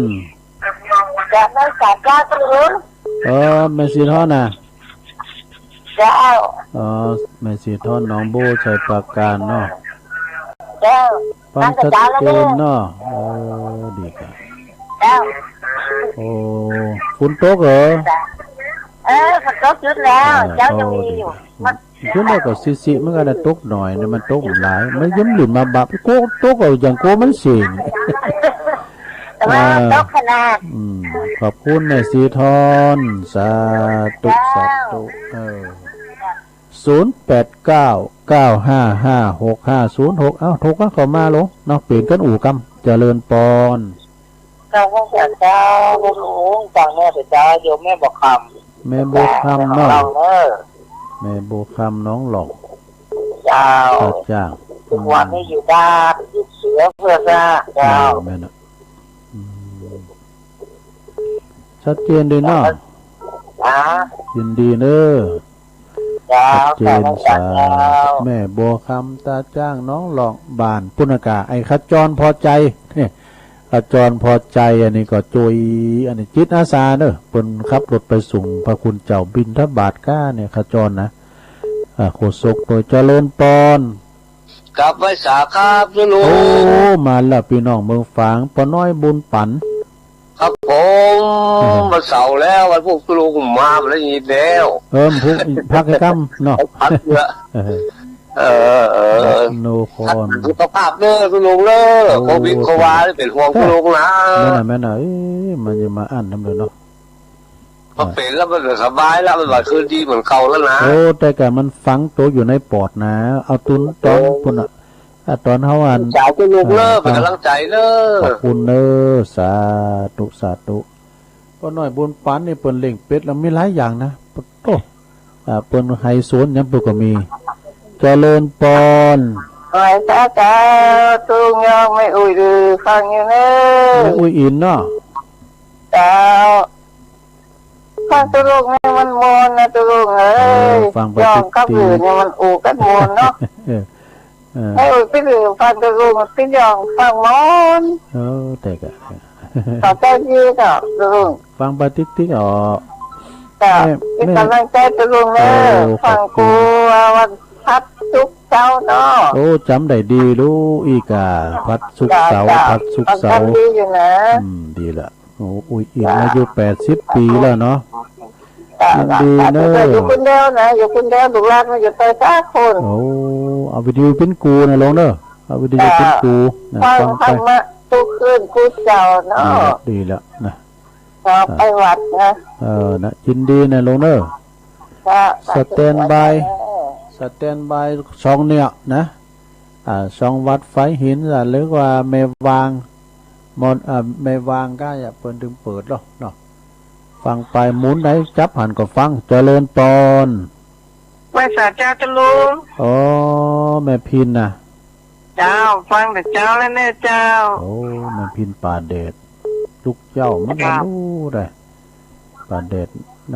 ดอนใจเนาะเจ้าฝนตกก็เจ้าโตขึ้นแล้วเสียๆโตอันรู้มั่มเจ้าก็อ่อยหน่อยนะแล้วก็มันมีลำเดี๋ยวนี้หายไปหมดอ่ะมันว่าอันซิๆไปได้เนาะเจ้ามันก็มืดอยู่นะแล้วมันก็ตกแล้วก้าจุ่มเย็นหน่อยตอนนั้นตกหลายของก้าซิๆเหมือนกันนะนั่นน่ะมันตกสิมันพอหลายก็ตกจะมันซึ้งอ่ะเนาะขอบคุณแม่พินหลายๆเนอะเจ้าไหว้สาเจ้าแม่พินป่าแดดแม่พินแม่โนนเขาเนี่ยเพิ่นฟังกันนะแม่โบพัดอันกลางหงเนาะว่าน่ะบานหิมบานคู่โอนวะนะโอ้เด้อเอาเข้ามาเจริญปอนเดี๋ยวดังละจะฮัลโหลติดแล้วฮะแม่เพนนะแม่เพนขาวเตี้ยตัดจากฟังเจ้าแล้วนะเนาะโอ้แม่เพนสบายใจสบายใจสบายใจแสงไฟสบายใจแสงลำเจ้าสติตลุมแล้วฝนตกหนักนะกระจางนะตลุมฝนตกหลาย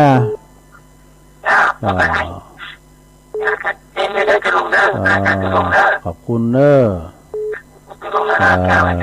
ตุเสียงอย่างอันมนุษย์ต่างดาวมันก็ได้นะมันเตือนเกี่ยวกับอันโทรศัพท์ครับบุญเจริญปอนไหว้สาเจ้าเจ้าลุงแม่พลอยดังกอยดังเมาะเจ้าเจ้าดีละเดี๋ยวสีถ้อยเจ้าชัดเจนดีเนาะชัดเจนดีเจ้ามึงฟังอยู่กับหอกับเพื่อนกับแม่พลอยพอปีดีๆเนาะเจ้าเป็นดูแลปีแล้วไปไหนก็ลุงอยู่บ้านก็อยู่เฮือนหนอมต้องเมื่อไหนคุมหัวเฮือนก็อยู่หออยู่เฮือนผิววัดปัดวัดผิวบานปัดบานนะกะพอปีดีขอบคุณแม่พลอยเด้อโอ้แม่พลอยเป็นพอพี่สาวเป็นอยู่กัน2คนกับปีวะเจริญปอนเจ้าไหว้สาเจ้าแม่อยู่ตั้งใดวิ่งกระเป๋าเจ้าวิ่งกระเป๋าเจ้าแม่อินทนีนะแม่การธนีเนาะเจ้าแม่การธนีเจ้าการธนีกระเป๋าเจ้าเป็นผักไว้อยู่เจ้าดุงไหลหนาเนาะเจ้าดุงไหลหนาเจ้ากำลังใจไม่เจ้าโอ้ขอบคุณแม่นักเด้ออันนี้เป็นตัวแทนเป็นน้องเวียงเป่าๆนะนี่นะจริงเป็นฟังกันหลายเบิ่นโทมได้อันนี้ก็ศรัทธาตุลุงดอยเขาเนาะตุลุงดอยเจ้าตุลุงแก้วเขาตุลุงแก้วเจ้าขอบคุณแม่กันธนีหลายๆเด้อเจ้าไว้ซะเจ้าตุโธ่มื้อนั้นก่อนฮืนบ้านเฮืนบ่จะหลายนะได้ตังเข้าไปวัดขึ้นดอยน่ะโธ่อยู่ย้ายตังเจริญปอนไว้ซะเจ้าแม่ลุงโอ้น่ะ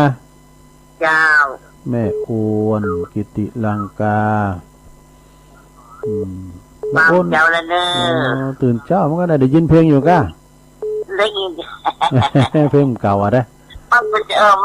หายมันก็ว่าแล้วก็ว่าสาวเพลงใครเจ็บนะครับว่านี่มันจะได้ไฟใส่ดับนะนันหวยตองซักอ่ะ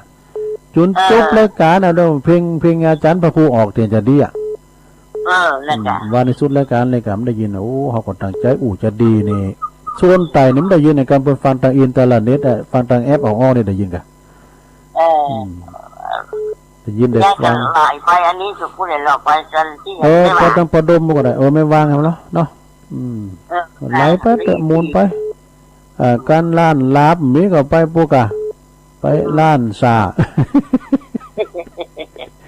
มันถึงมีดูมันถึงป้าตีเนาะเขาได้พวกเขาแล้วนี่3-4ก่อนแต่ก่อนผมไม่แม้ว่ามีก็ได้ว่าอันนั้นมันแม่กันเด้ออันที่อันมันเป็นล่ะมันเป็นกั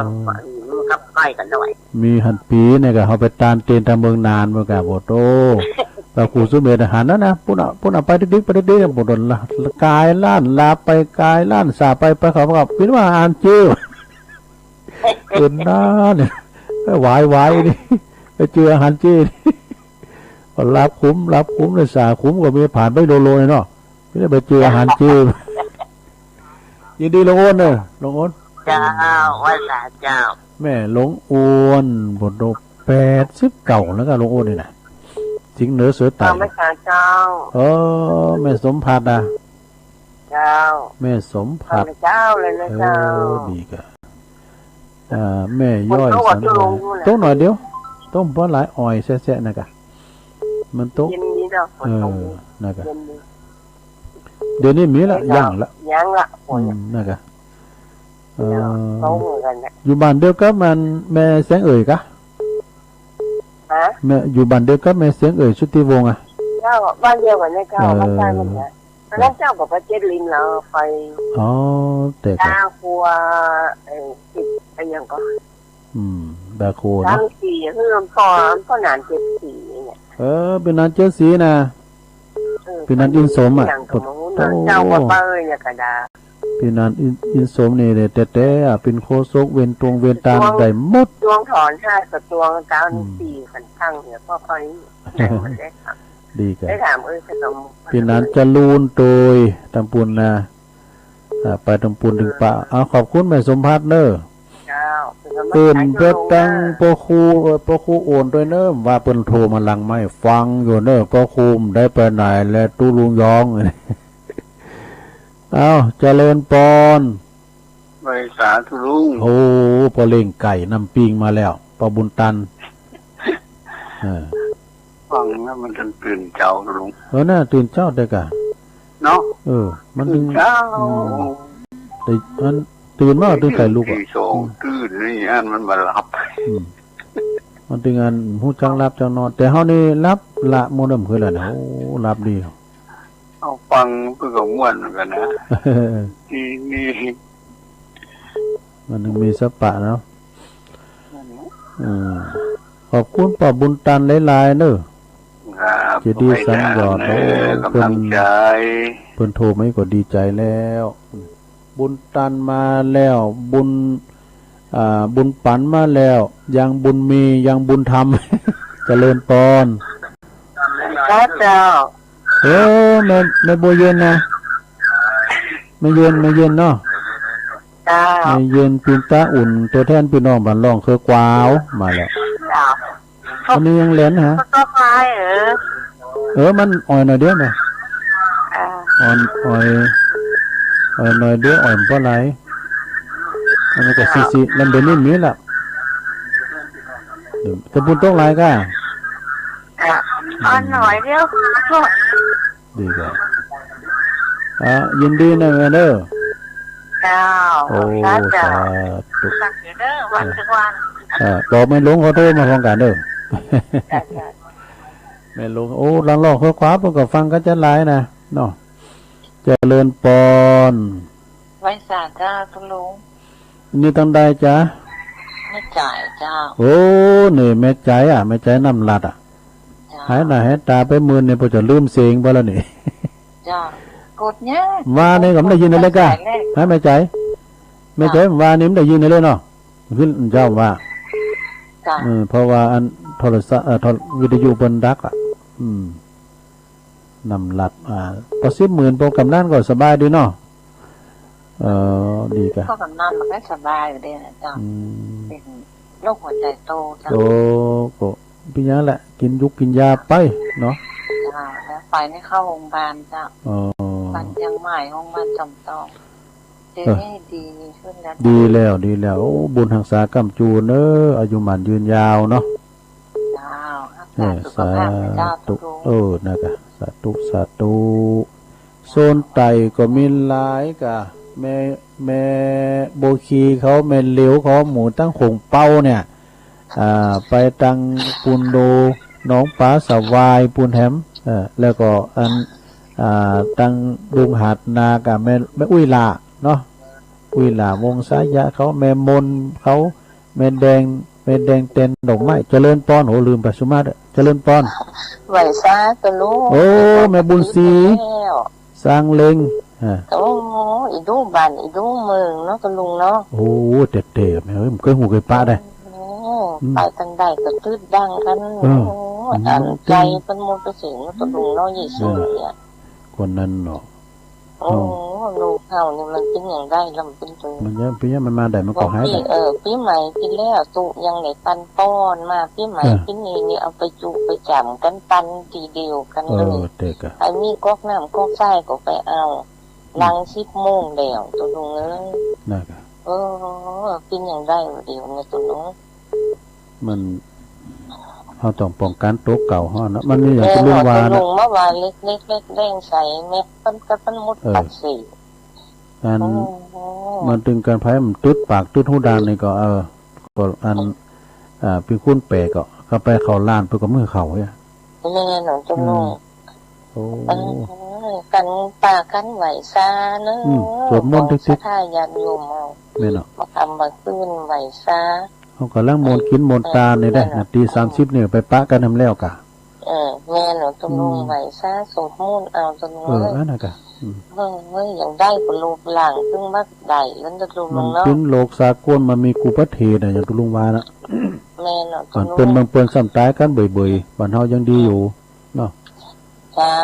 แม่กำลังใจนะตุลุงเนอะบุญรักษาเนอะแม่บุญศรีเนอะเจ้าสาธุอันนี้พี่น้องตุนพึ่งน้องหล่องเนอะขอบคุณแม่บุญศรีสร้างเล็งโทรมาปิ้นกำลังใจมันเคยหูเคยปะเนี่ยก็เหมือนกันนะมันปิ้นโลกสากลทุกบ้านทุกเมืองทุกประเทศทั่วโลกอ่ะเจริญปอนโอ้เข้ามาใหม่เนอะลุงใจใหญ่ๆมันนะเข้ามาใหม่0899555656โอ้เวลาตุลุงเปิดเลอะเจริญปอนนมัสการเจ้าแม่โสมาแม่จันโสมหลังกาดแม่สาวเจ้าเนี่ยกับปิ๊กเนี่ยขนาดเหมือนกันเลยแต่กะโอ้ยแน่นหนามันสุดยอดแต่ว่าสุดเจ้านี่ปฏิดเลยนะเจ้าว่าก็โทรมากะโทรก็มีเรื่องปฏิดแมลงนี่อย่างไรน่ะดอกปิงแรงว่ามันได้ยินยังไงมาใครจะเป็นกัปตันสถานีอันฝังปิ้นว่ามันแรงว่าทางเมืองฟางบ่ได้ยินซะก็ไม่ได้ยินนั่นก็การกันหาเนี่ยหาโต้งหาแต่อันนี้มืดฝนแต่ก็ฟ้าแพ้ฟ้าผ่าจ้ะอันนี้ไทยปิดเตี้ยโอ้แต่เปิ้นปลอดภัยก่อนเมื่อตอนนี้ฟังทำเจ้าขนาดนั่นแหละตั้งแต่ใส่บาตรจนตี3 ป่ายจนแถวเจอนี่นะเขามากันหลายนี่ปู่จานปู่ลามเขาก็มาหมดนี่เจ้ามาหมดประตู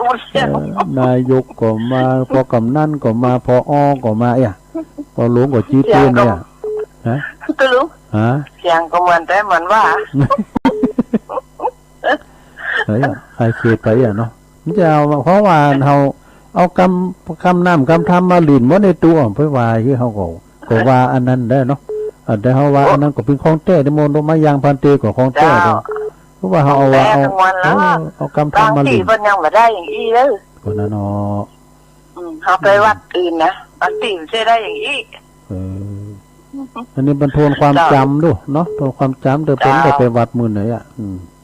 กรรมรัตนาต่าง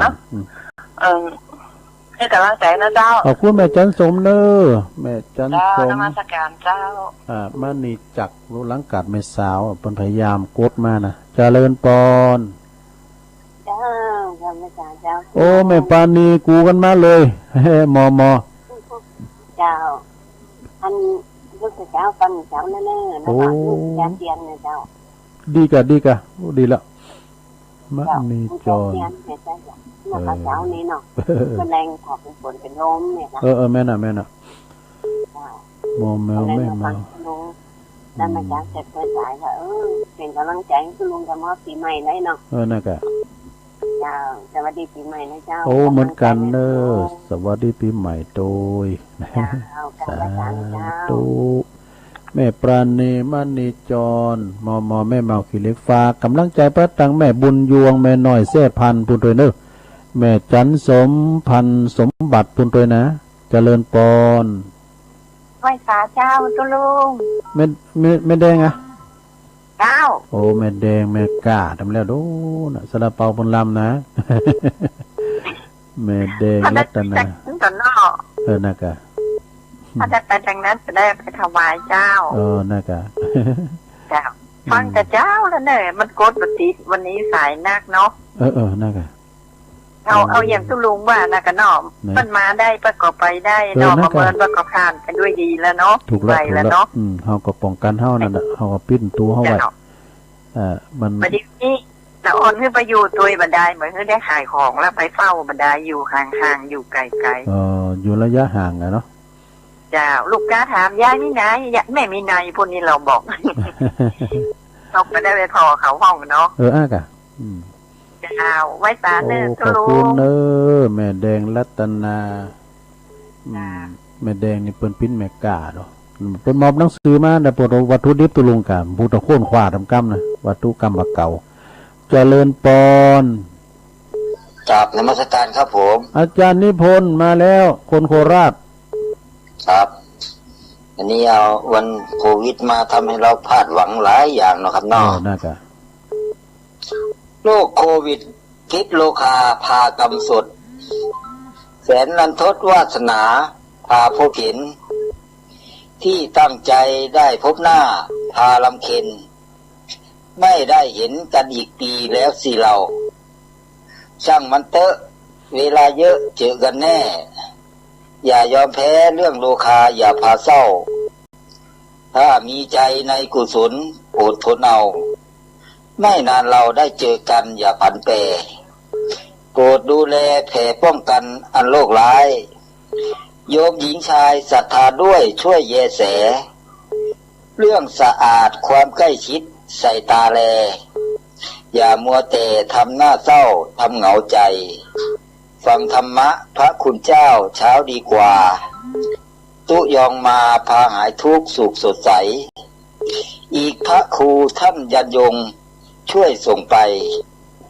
ให้โยมคลายเรื่องความเหงาอย่าเศร้าเทินแม่นขอครับนมัสการครับถูกต้องเลยโอ้ขอบคุณเน้อพระอาจารย์นะนิพนธ์เนาะเอิ้นบัดตังโยมปีสมเพชรดอยโตนปูนเรเนอร์แม่ลงปัญญาเขาตาโจเขาเจริญปอนธรรมศาสตร์เจ้าลุงแม่พันนะเจ้าแม่พันก็ฟังอันว่ามันคืนเจ้าละเจ้าว่าแม่พันได้ยินยังไงมาได้ยินเจ้าเงียบไปเลยเจ้านะแต่ว่าแมลงนะแมลงได้มันเจ้าเหรอได้ยินเหรอไม่เจ้านี่ได้ยินอยู่เจ้าว่านะแมลงมันเป็นฝนเป็นลมมันเลยดับไปแห่จับแต่กันเนาะค่ะอันฟังทุลุงวันนี้แล้วอันเนี้ยกิจกรรมเนาะคือเนี่ยนะจ๊ะกิจกรรมไหวพระรับศีลอ่ะกันเจ้าขอบคุณแม่พันเนอเหมือนกันสวัสดีปีใหม่ครับสาธุเอิ้นไปตั้งหน้านุ่งสูงซองเฮาตั้งปูนโตยตั้งห้างต่ำก้าตั้งเสียนตุ่นมือก้าบั่นคายก้านี่ปอเล่งยนต์เขาเนี่ยเจริญปอนนมัสการเจ้าโอ้นี่ก็หายไปหลายวันเนอะแม่สุภลักษณ์นี่โรคโควิดตกลงแต่กะสันพระเจ้าแดงน้ำใครได้ไปไหนอย่างเดียวอ่ะโรคโควิดนั่นเนาะมันติดมันลามไปหนักแค่นี้แต่กะมันลามปามไปจริงๆอ่ะป้องกันตัวเองเด้ออันอย่างอันนี่แม่เป็นว่ากะสวดมนต์ติ๊กเตอเกะแม่สีเป็นว่าแม่บุญศรีสร้างเลงอยู่กับฮอกับเพิ่นไหวพระไหวศีลเอาศีลจะอันอยู่กับบ้านกับจ้องมันต้องไปไหนอ่ะนั่นเนาะฟังทะลุแต่ฟังจนทุกองฟังตลอดก็เด้อก็ฟังพระครูจันทระจันทระกิจจารักษ์เนี่ยจันทระกิจจารักษ์อาจารย์มหานิคมวัดจันทร์เป็นชัดต่อตุลุงนี่กับวันเสาร์นะวันเสาร์ ขอบคุณแม่สุภลักษณ์เด้อเจ้าขอบคุณมากใจนะเจ้าไหวสาเจ้าเยอะนะเวลาเปิ้นก็ขาดไปวัน2วันโทรมาอีกก็ได้พี่ยังเจริญปอน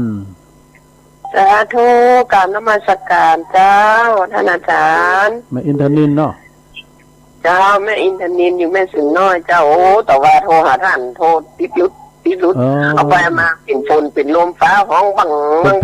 โตฝนตกแต่ว่าตั้งแต่มามันแรงมาเมื่อข้ามมาแต่คืนนี้อันสถานีวัดพระบาทอุดมได้ยินเลยก็น่าจะปิดไปเลยอันนั้นเนี่ยแซ่พอหาแต่ย่างอยู่เนี่ยตั้งแต่ว่ามาละนี่ก็แซ่ไม่อะไรอย่างแล้วเจ้าอัน